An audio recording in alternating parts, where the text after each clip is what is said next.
fuels. I will get that one. So, crude oil is normally a semi-solid or a semi-liquid material that is extracted from the ground. Then it is transported by this pipeline to some facilities that we call refineries. So in the refineries, that's where they heat this material, this crude, to extract petrol, diesel, whatever, paraffin, and all those other fuels that we know. And the residue, what we call bitumen, or that is bitumen. So that one is the final material after the refinery has been done. So the transportation of this one normally is done using pipeline. I will get that one. So the pipeline can be installed or can be constructed. In fact, not construction aside, construction is a different thing, but they can be placed in three areas. One area, a pipeline can be laid on the land surface. A pipeline can be laid underground. A pipeline can be laid under the water. Do you know what I'm saying? Yeah. So, this kind of transporting these liquids or gases through the pipeline is one of the, probably, the fastest and of course a bit the cheapest. But on the cheapest, if you say it is the cheapest whatsoever, there can be some debate there. We must have a critical look at this mode of transportation on that aspect specifically, saying it is probably one of the cheapest. Is it the cheapest? We should have a critical look. So when I say a critical look, that is, there are always negatives behind it. Let's face it. There are positives in it. So a critical look,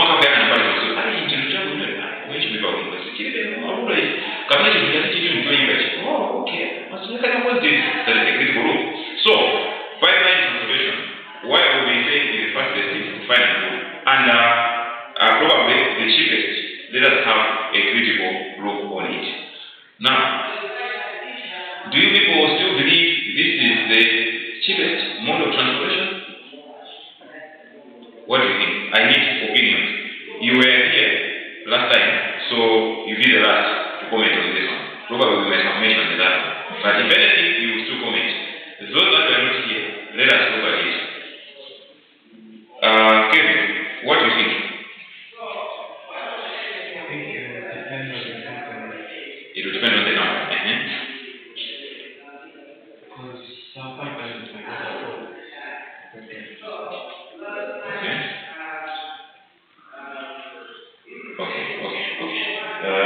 It depends on the company.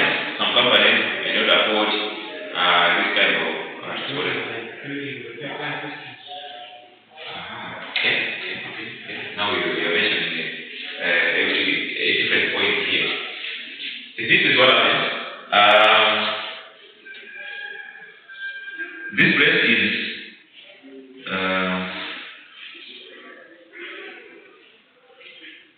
this is Bay of Mozambique, right? And this is let's say Blantyre, Malawi. So Ubeda was the Indian Ocean, and this is where we get our fuels, isn't it? From elsewhere. And gases we get them paid, we will import when it's a port of Bay. Here we are land roads. So basically there are different kinds of transportation. We have at times road transportation, and of course we have what? Railway. These are the modes of transport that we use when we are selling fuels from elsewhere, bringing them in the events from Bay that we use. Is either road transportation we see those tankers, or else the railway. Now then somebody says we should add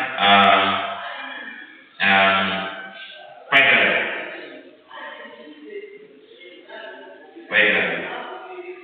Now with pipeline we are saying this is probably the fastest mode of transportation. And I am confidently saying this is the fastest. Why? Because if you have this pipe connecting these two points here, and of course maybe here there's a pump. There's a pump here that is pumping the liquid into this pipe, right? Definitely this liquid will be taken direct straight to blender. There is nothing like storage and everything. Probably the only problem is if it has a port elsewhere, then it will be switched off here, so for maintenance. Or else maybe there's a blockage somewhere. Or else this pump here has been switched off deliberately or there's an issue. But if this one is working perfectly and the pipe is working perfectly, there's no stoppage. So nothing like stop over or what have you. Meaning the fuel will be taken from here to that point probably within the shortest period of time. Unlike with road transportation, where there are borders, some checkpoints, and all those other things. From here to here, you have a stop. From here to here, you have a stop. It can take this truck drive from Bayer to Blanda maybe 2 days or 3 days at most. Even the rail transportation probably can have some stoppages here and there. Unlike this one. And maybe with road transportation or rail transportation, there is loading and unloading. Then there's loading that happens. Whereas in this one, there's nothing like loading and unloading. So this one is the fastest. Now, we were saying this one again is probably the cheapest mode of transportation. So I wanted us to probably have a critical look at that aspect of being the cheapest. So someone was saying, no, not everybody can afford it to do whatsoever. I wanted us to look at this one. Is it cheaper or not cheaper? It is cheaper. It is cheaper, right? Why do you think it's cheap? Okay, we have to start with faster. You are saying it's faster because it will be easy to deliver fuel from the final destination. And it is cheaper because it will not cost a lot of money. Okay. Yeah. So people will get the fuel in a low price. If they didn't use the pipe, the price of fuel can be high. So it is cheaper? Yeah, it is cheaper. Okay. Alright. Any other opinion in addition to what these two people have suggested?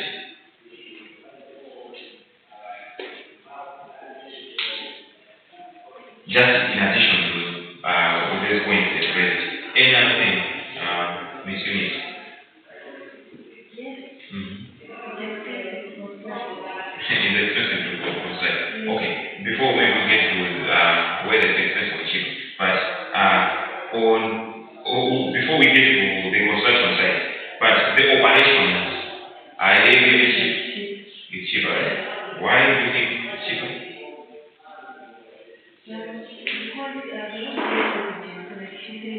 Okay.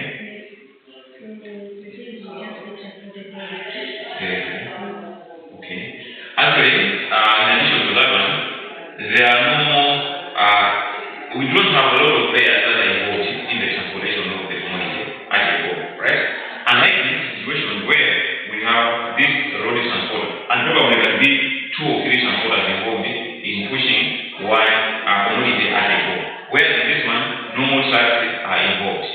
And nothing like the road. The road is no longer involved in this one. So, no need for the road, no need for the truck itself, because these are also facilities or players, right? Even in railway transportation, you need the railway line itself, then you need the what? The wagon itself, and of course you need the tanker. So there are a lot of facilities that may be needed to accomplish a task. Whereby if the pipeline is just one facility, so it's faster and of course less expensive to operate. However, you were mentioning something that is expensive to construct. Of course, you also incurred the same. That's probably the drawback or the weakness of this mode of transportation. Why? Because it's a one-off investment. It's a one-off investment and of course very expensive. So probably that's the drawback. This is the reason why here in our for ages we've been struggling to have a stable supply of fuels. Why? Because even the transportation aspect is a challenge of its own. Previously, we used to have probably 2 or 3 major challenges when it comes to importation of fuel. One was the transportation itself. Second was the storage. And third is now what we are talking about today. So before you proceed, Yes, yeah, what is? you talked about the prayers. What type of prayers are you actually defining? The prayers that we are referring to here are the individual transporters. Oh. Yes, because for example, when it comes to the supply of fuel into this country, we have, let's say, the suppliers who are elsewhere, whether they are in Saudi Arabia, or West. This one, that's the first prayer. Then we have the government here. The government here via National Oil Company, that one is another player. Then in between, there are, so here is the supply, and here is the client. Now the client here is normal. Now, in between here, tikatika kagula fuel remaining and Saudi Arabia. This is supplier, then we have transporters. So, but transportation, by imagine, maritime transporters, because this fuel is transported via water. So, we have maritime transporters. Then, you have hold of what? Weight, baler. Here, we also need some other players also. So, here, this is where the road transporters, railway transporters, and what have you. They ferry from here to the final destination. So, with the coming of pipeline transportation, it means some of these layers that are here are eliminated. For example, the land transporter or the railway transporter. And because there are also some agents, these agents and everybody, these ones are also at times eliminated. So we reduce the number of layers. Have we answered your question? Okay, thank you. So, we were talking about the construction of the railway, the pipeline. Now we were saying, this one is a once-off investment, but it's very expensive. So, that's why it is becoming difficult for some countries like Malawi to have stable supply of fuel. One reason is, even the transportation aspect is also not reliable here in Malawi.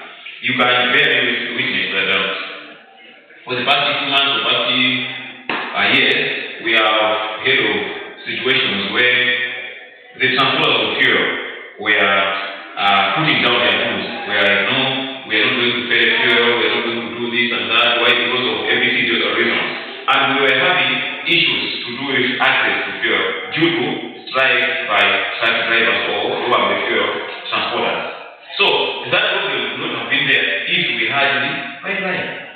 So I was reminding you something that we used to have in the past. In the past we used to have 3 major problems when it comes to supply of fuel. We had to do with transportation. It wasn't that stable. Even up to now, it's not very stable. Then we had an issue to do with storage reservoirs or storage facilities of fuel, and an issue to do with foreign currency. So far as of now, only one single problem was at least solved, and that was the issue of storage facilities. Because I think somewhere around 2008, 2009, somewhere around there, that's when we saw the government constructing these reservoirs. Here at Kanengo, somewhere in Chibumba, in Karonga, I think in Zuzu, in Blanta, somewhere. So at least we have enough reserves for fuel. But when it comes to transportation, we still have issues. So of course, there have been suggestions by the government to construct a pipeline from Bayo to, not Bayo, Nagara, the best called Nagara here in Burundi. That one was already the idea is at least to ease the transportation challenge. But why the government are not implementing this one? Of course, they are saying they are working on it, and we trust that they are working on it. But since it is an expensive one, then it is taking time to materialize. So that is automatically the drawback or one challenge to do with pipeline transportation. It is expensive to construct, but it is a once-off investment.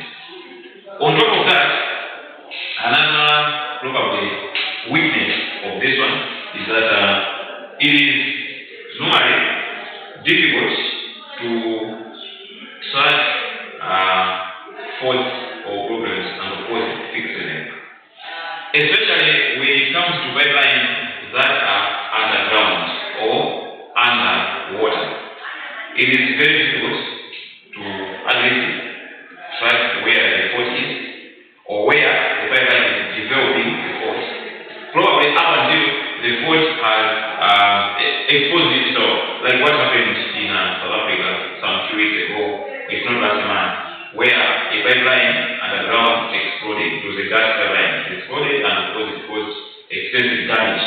But up until then, nobody knew that the pipelines that are here were developing faults or something. And of course, as we speak, it is still bringing fear among probably South Africans or people around, because there are a lot of such pipelines that are underground, and nobody knows which one is developing a fault and which one will explode next. So that is a weakness. So to maintain that one, it becomes also problematic, because of course, with latest technologies, those responsible for those ones, they have the capacity to at least check and monitor periodically. But now to maintain those ones, it's likely going to be expensive. And now if we are talking about those underwater, then it can be even more difficult and complicated.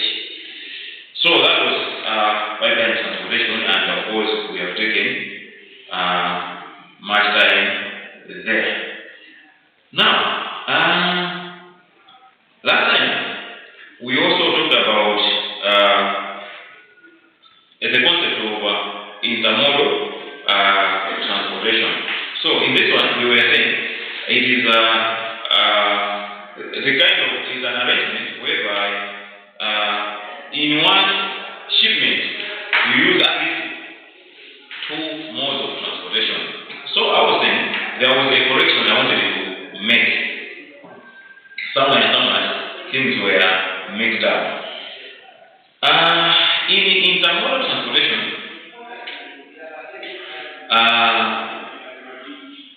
there are multiple contracts that are used. Unlike what we discussed at that time, because what we discussed, we were saying, no, in intermodal transportation, there is a single contract.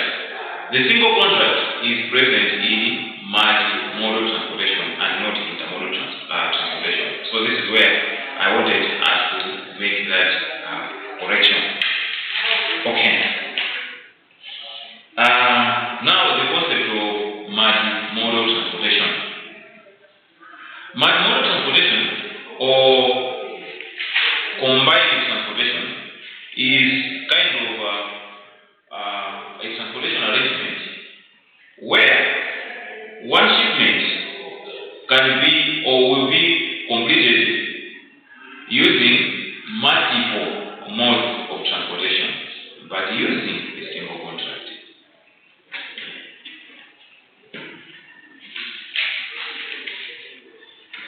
Multimodal transportation, I repeat, this is it is also called a combined transportation. Combined transportation, where a single shipment is completed using or via multiple modes of transport, but with a single contract.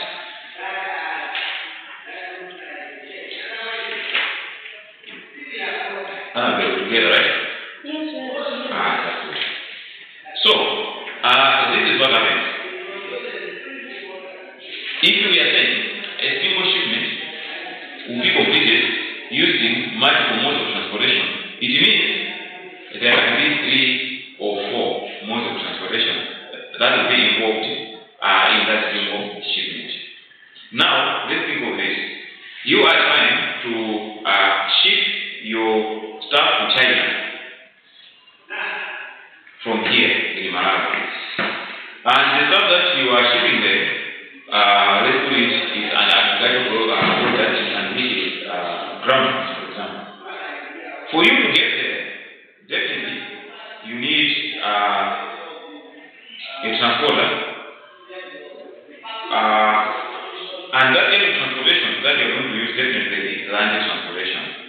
can probably be, you start with railway transportation. Let's say where you're getting the product is at Salima. It should be rice, I think. It should be rice. So you're getting rice from Salima, or maybe from Morocco. From that side, you use the railway transportation, carrying your stuff to Lyon here. From here, you load into a truck to at the port of Dar es Salaam. From the port of Dar es Salaam, then you load into a ship that side. From Dar es Salaam, then up to the destination. I don't know what the name of the port there in China where you're taking the stuff to. From there, the goods will be unloaded from the ship, probably into a truck. And probably where the truck is going to afford that one, there will be a need for a flight to carry the stuff to the final destination. So you find that there are multiple modes of transportation that are involved. Now, in this case, your fear can be similar to my fears. What would be those fears? How am I going to manage all these prayers in this case? How am I going to coordinate all these prayers in this case? So prayers, here we are talking about whether a land transporter, water transporter, whichever transporter. These are the prayers I'm talking about. The fear will be, will I manage to coordinate all these ones together? Then how many contracts am I going to have? It's going to be complicated. So this is the place where one other significant player comes into the scene. This player who comes into the scene to help you coordinating all these ones is called an MTO. So we have an MTO here. An MTO stands for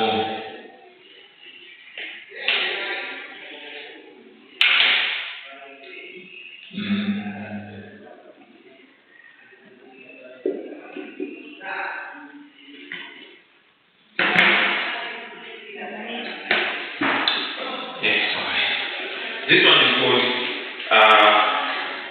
Multimodal Transport Operator, or an MTO. Now, this MTO is a firm, an organization, or an agent responsible for coordinating various modes of transportation for the client. So this one acts as the midfielder or the central player in this case. An MTO acts as the central, or maybe a midfielder, somebody who plays in the middle of a multimodal transport arrangement. So we are saying, you are the client. The client in this case is also called the shipper.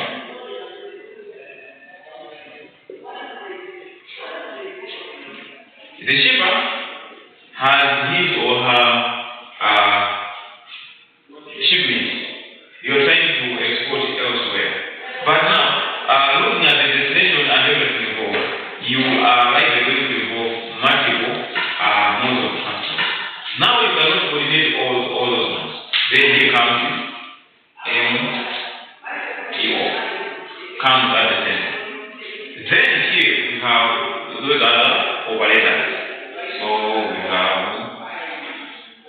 railway operator there, road operator here, maritime, or probably we call it air transporter, and so on and so forth, depending on the nature of your goods or your shipment, the destination, the quantity, the volume, and all those things. Depending on that one, you identify the mode of transportation that will be used, that will be involved. Now, to make it easier and simple for you, instead of you entering into a contract with this one, the road transporter, then you enter into a contract with this one, entering into a contract with this one, it's going to be complicated and so probably expensive for you and difficult to manage. Instead of concentrating on some other thing, you'll be concentrating now on coordinating those. So mind you, probably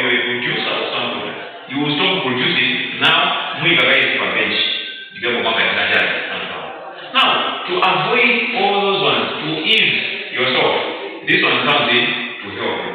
So what you do here is you enter into a contract with this person.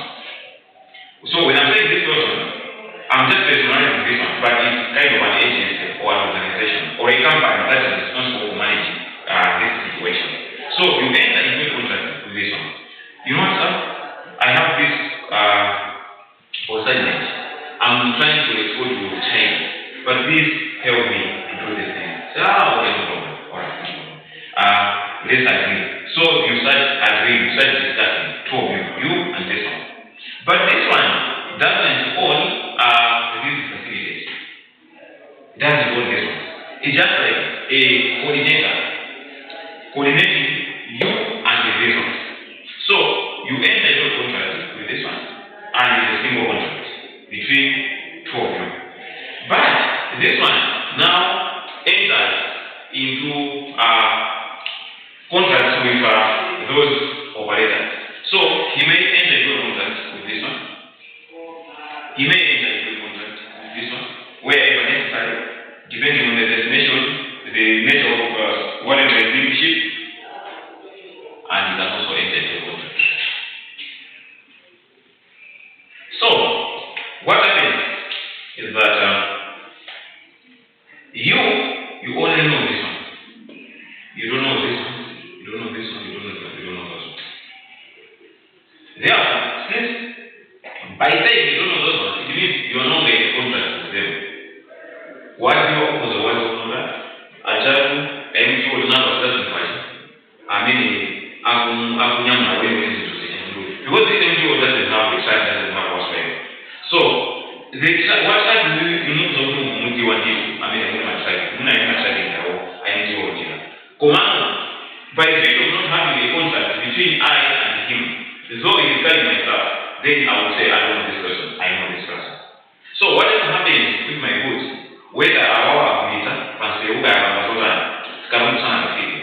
I don't know him, I know this one.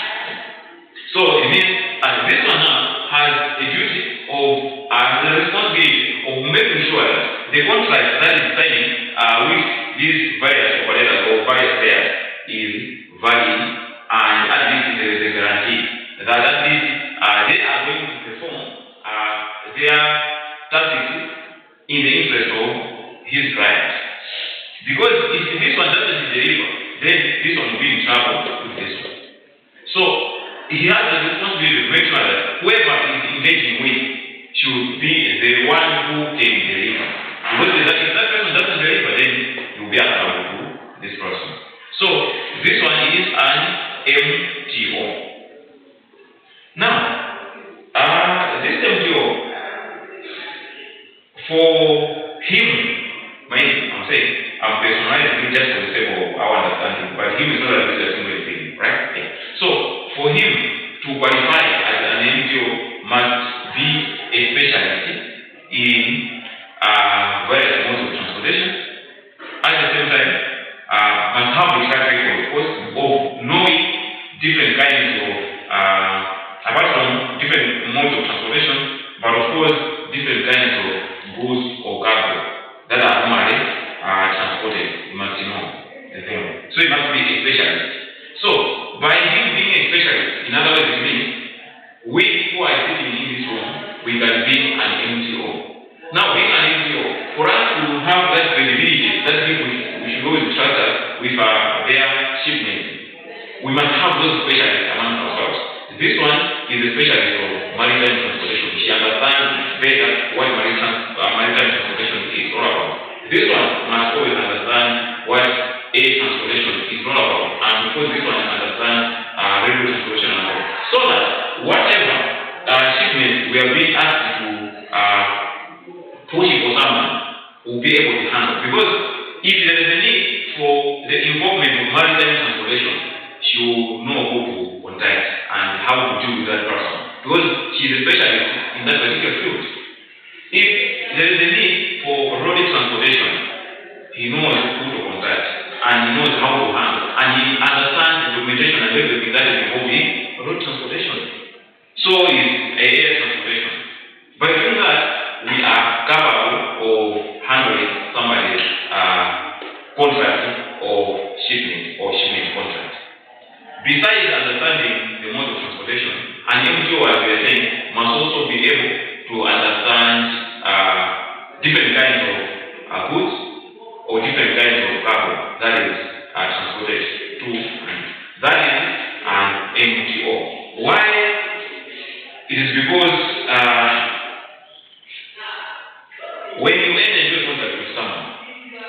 there is an aspect of monitoring.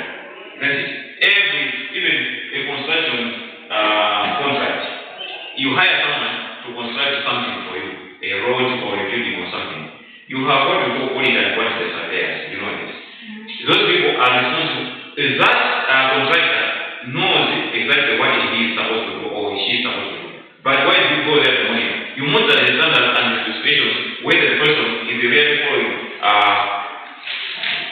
your requirements as per the assignment. So you still monitor all those things. Right?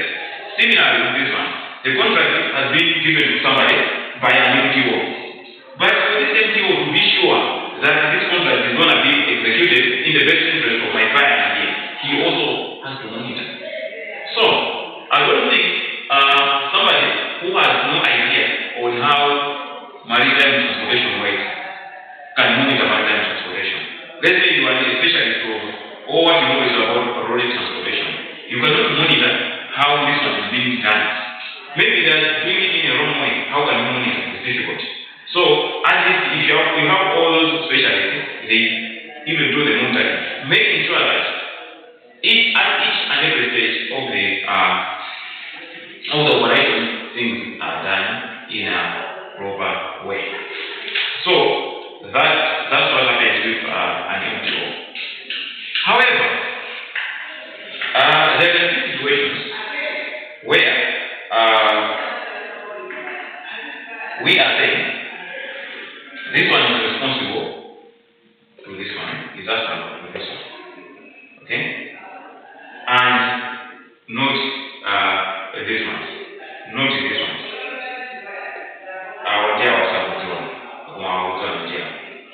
Now, this document, even in Amazon and our that contract document, or the document of shipment, in a couple of most, if I'm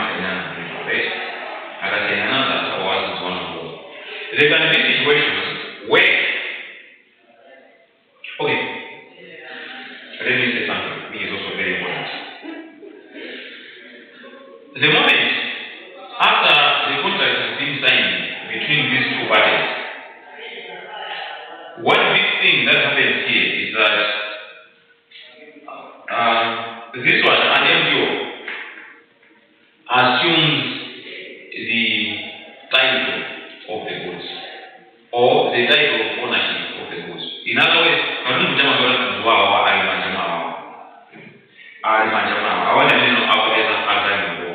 therefore, now just making a deal our other sons are wow. Because by this document, settlement document, our dams are going to be one that whatever happens in the President, so by signing that document, this is what happens. But there is an exception. There can be a situation where when they were declaring what is in the consignment, in this consignment, for the sake of our understanding, let's call it a container. Our handover container power. Deputy, now, children handover to send an paper, it means now another container. Then, for sign an part, this person has to declare, the client has to declare, which is container, Muna box, or you come out. Now, a box are ministry of Kabna, ministry of Multimodal 100 bags. Container, Ampunga, 20 bags of rice. Kuma, Ush, MTO, through Muna, Kaiwaji, I was there, Mama, and so forth. It's suspicious. Kuna what can I do to my numbers 2,100?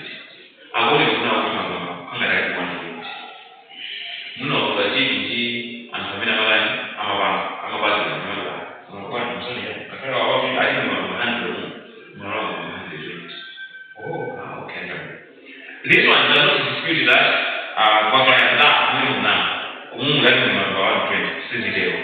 What he does, and that note is attached to whatever contract is entering into this thing. No person container is the body I never said you was one of the 1 page. So that in case Kaya leo ni intercept container imekuja kwake. Kabla tunaweza kujua what happened there. Then it has been discovered now the quantity of whatever content in the container are not corresponding to what was declared by the client. Then it is the client who is going to be answerable, not an MTL. So this is an exception. Or it can also be possible that Marufu handler tunakuta onse wa dayani njapunga kutoka kwa kama kutoka kusali kutoka koma uwezo wa watu wanajidelewa sana mama mama handler yangu muna mpunga ni mahitaji awio ja sikuzi na leo zini mimi mfano tayari kwa kitu sio kwa sababu TV sio I don't know what to do that can be or still of chama hiyo then also this many Multimodal yangu kwa awili ya chama zimene then our client kuja declare nje ndio waamuzi ni Multimodal that yangu kitu ndani ya mungu unaona usione ndio mungu si mungu mwisho ndio ya chama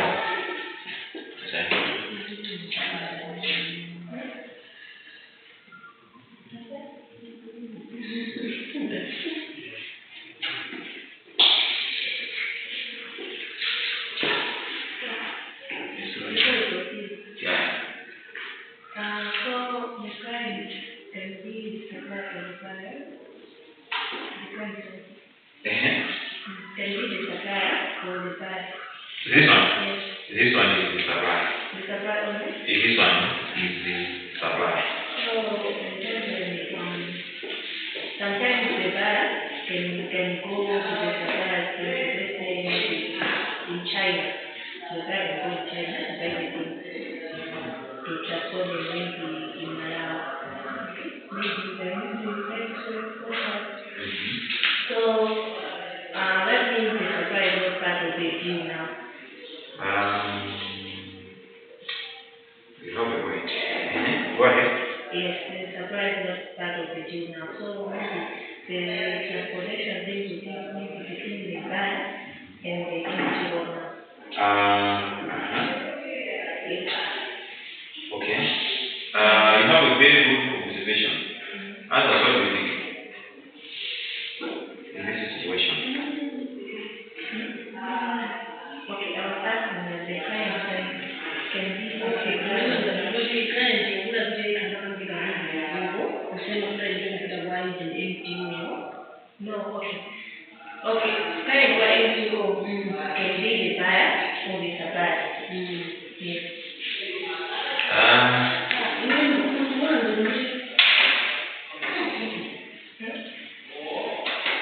What do you think? Debate. We will always opinion, suggestion, and that's what you think. Maybe, okay, Zaire is so. I'm going to say,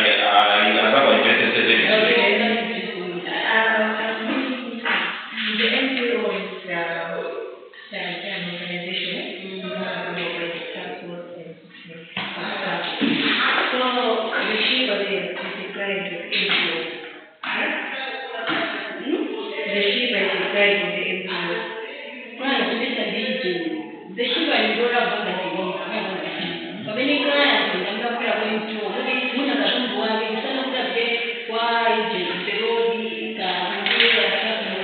okay, depende na kuonezeke mbanga yote. Client ndi mhamna kwa utangizo wako. Kwa kutoka you and your buy, you're buying things from China. This one is in China. And I'm the MTO. Yes? You can be, okay, my question is, they are easy to understand who you can be my client or he can be my client. Let's say we are in China. So what I'm going to do organize interest. After you bought the things you want to transport by yourself by X-ray contract. They will see you will talent. It's not a shipper now. You are going to be the one to go to Uganda. What is the to reach out to your destination? And then you, as the buyer, you can come to me as MTO on the plan to do this. So the client can be the buyer or the supplier. I would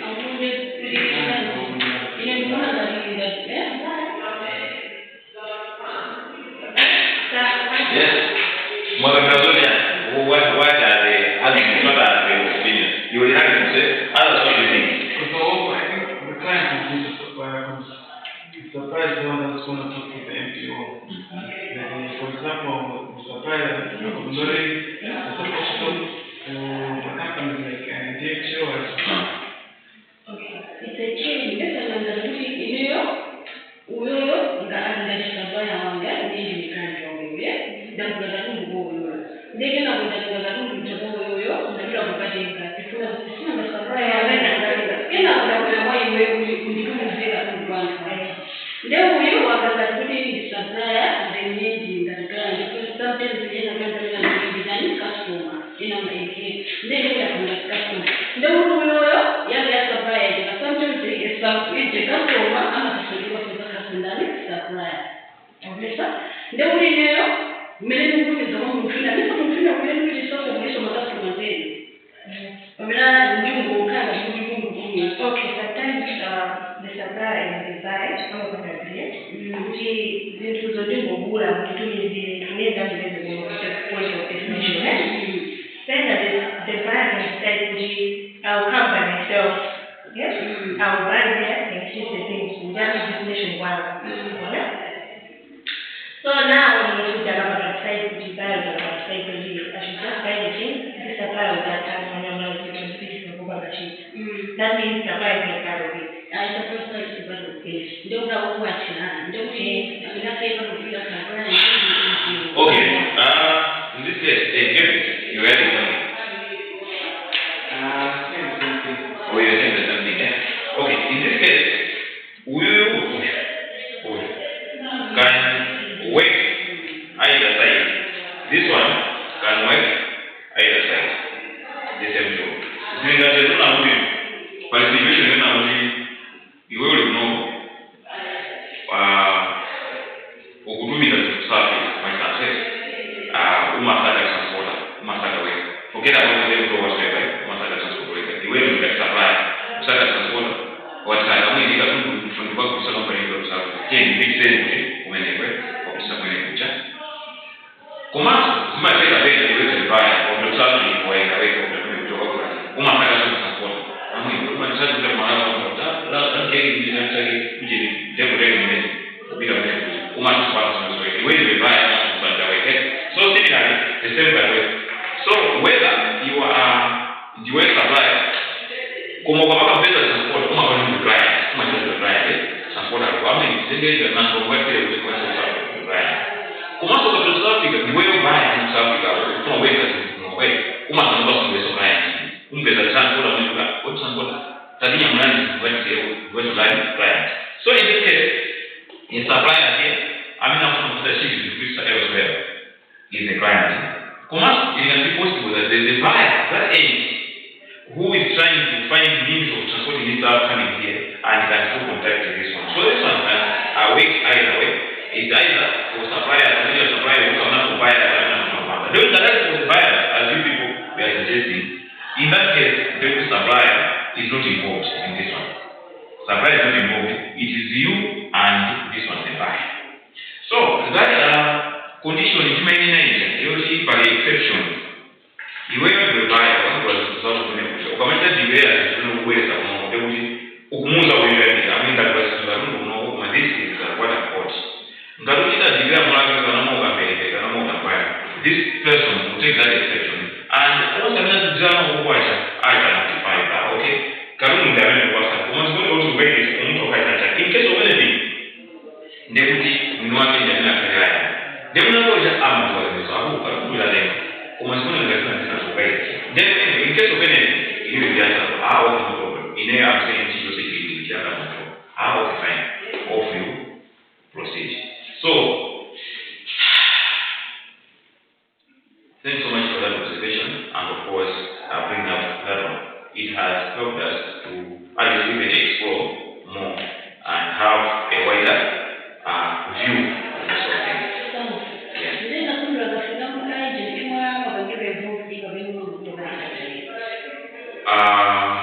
Iwewe ngati mnwake waje kuje MI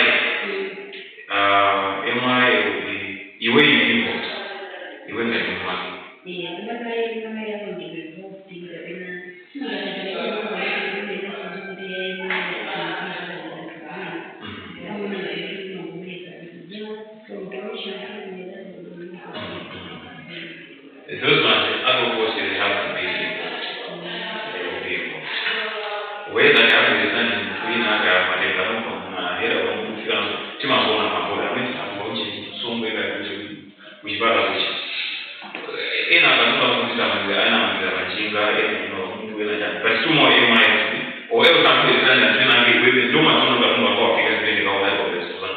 So in short, MRI will be involved.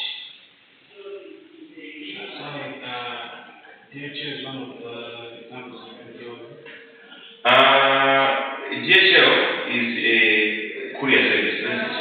Or else is one of those companies that are involved in shipping. Those ones can be part of MPOs. They can be part of these ones. Why? Because there are some operators, for example, this is DHL itself, they have their own transportation facilities. At times, they have their own transportation facilities. So they do it on their own. But for them to do that one, they are hired by somebody else. So they can be part of these ones. There are some NGOs who are having their own facilities to use, but not all of them. Most of them they do not have. So that one can be part of this one. Yet they also have their own transport facilities to use.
I mentioned something. I said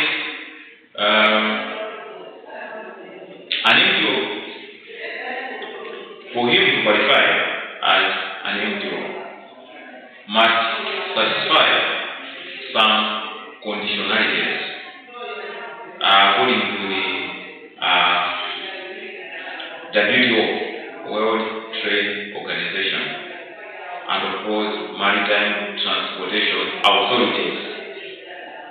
WTO, and of course Maritime Transportation Authorities, and some other agencies.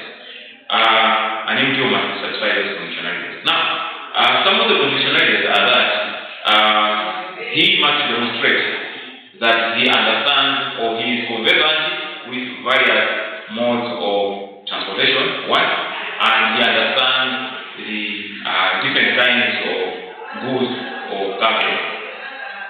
Now, when you are looking at cargo, there are different kinds of cargo. We have what we call liquid cargo. Then we have semi-liquid cargo. We have solid, of course, gaseous cargo, and so on and so forth. Right? So this MTO must always understand those ones. By understanding those different kinds of cargo, it means he will understand how best to transport each one of them.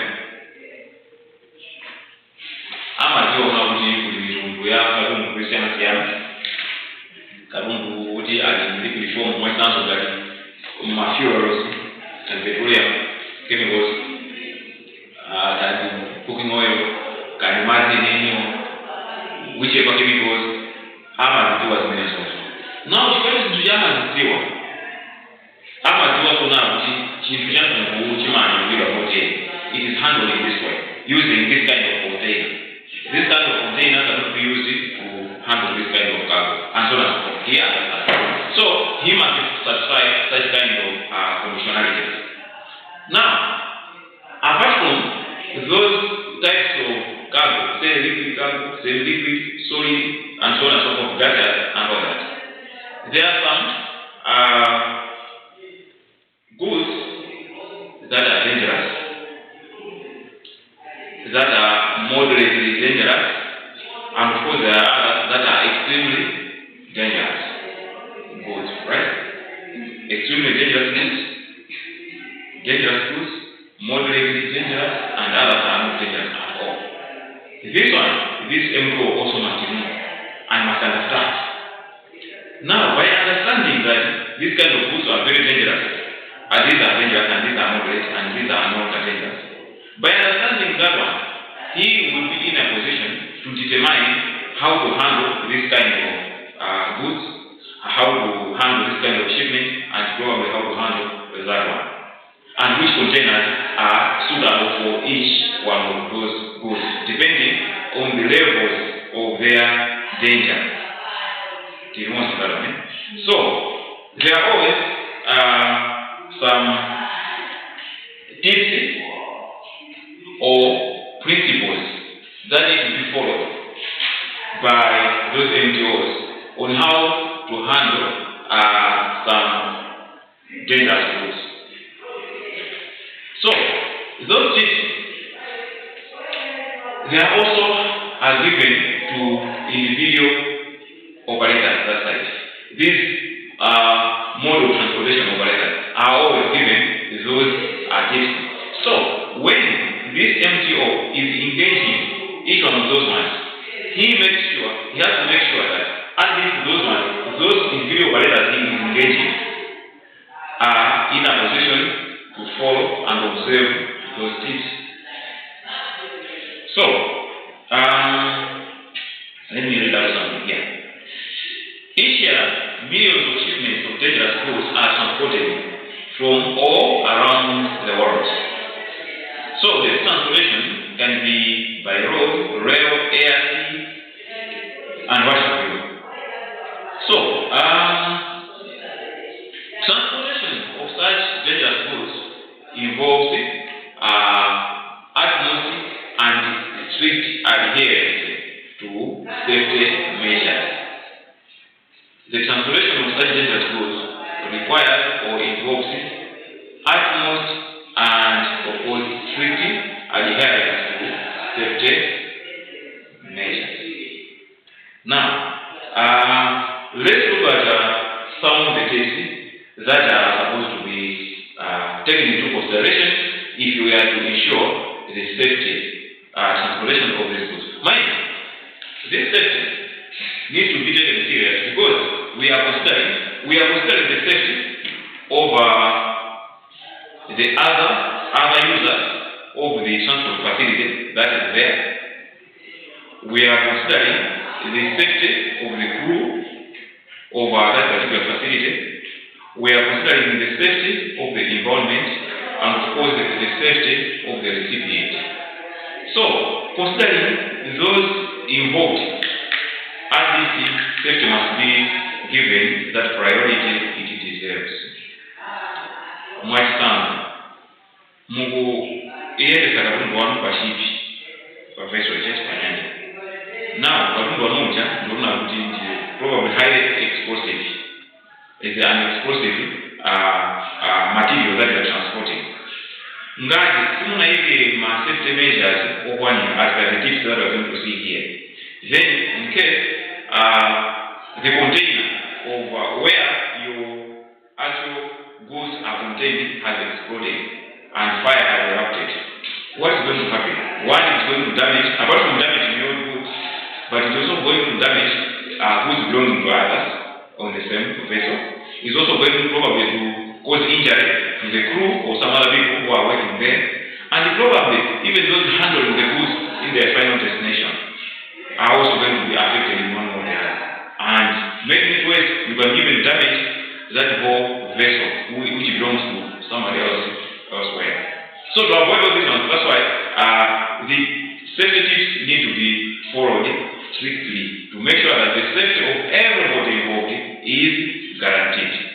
Now, I have a question. yes. So what if that scenario happens and obviously the time is who's responsible for refunding? Sorry?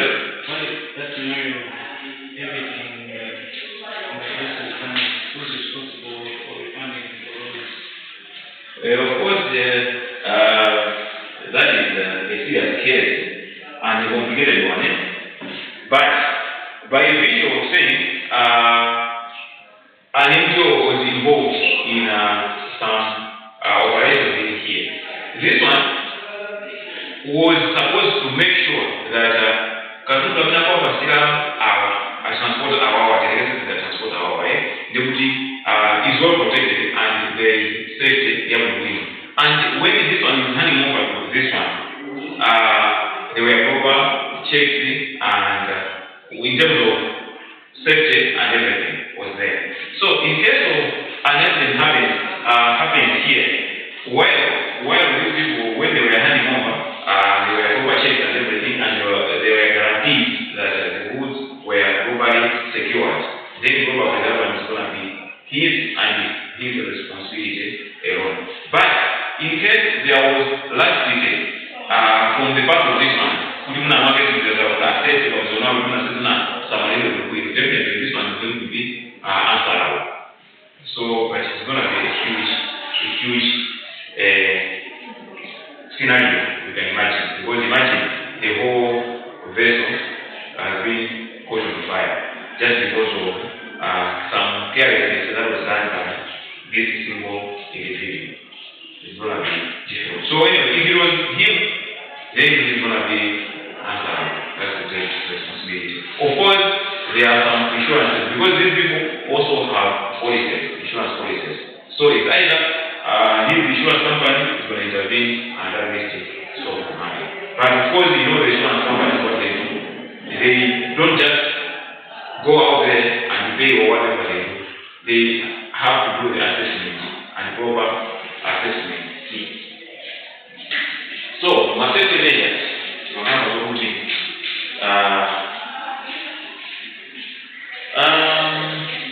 one, undertake proper training.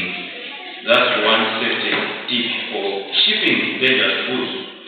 Undertake proper training. The TDG in this case stands for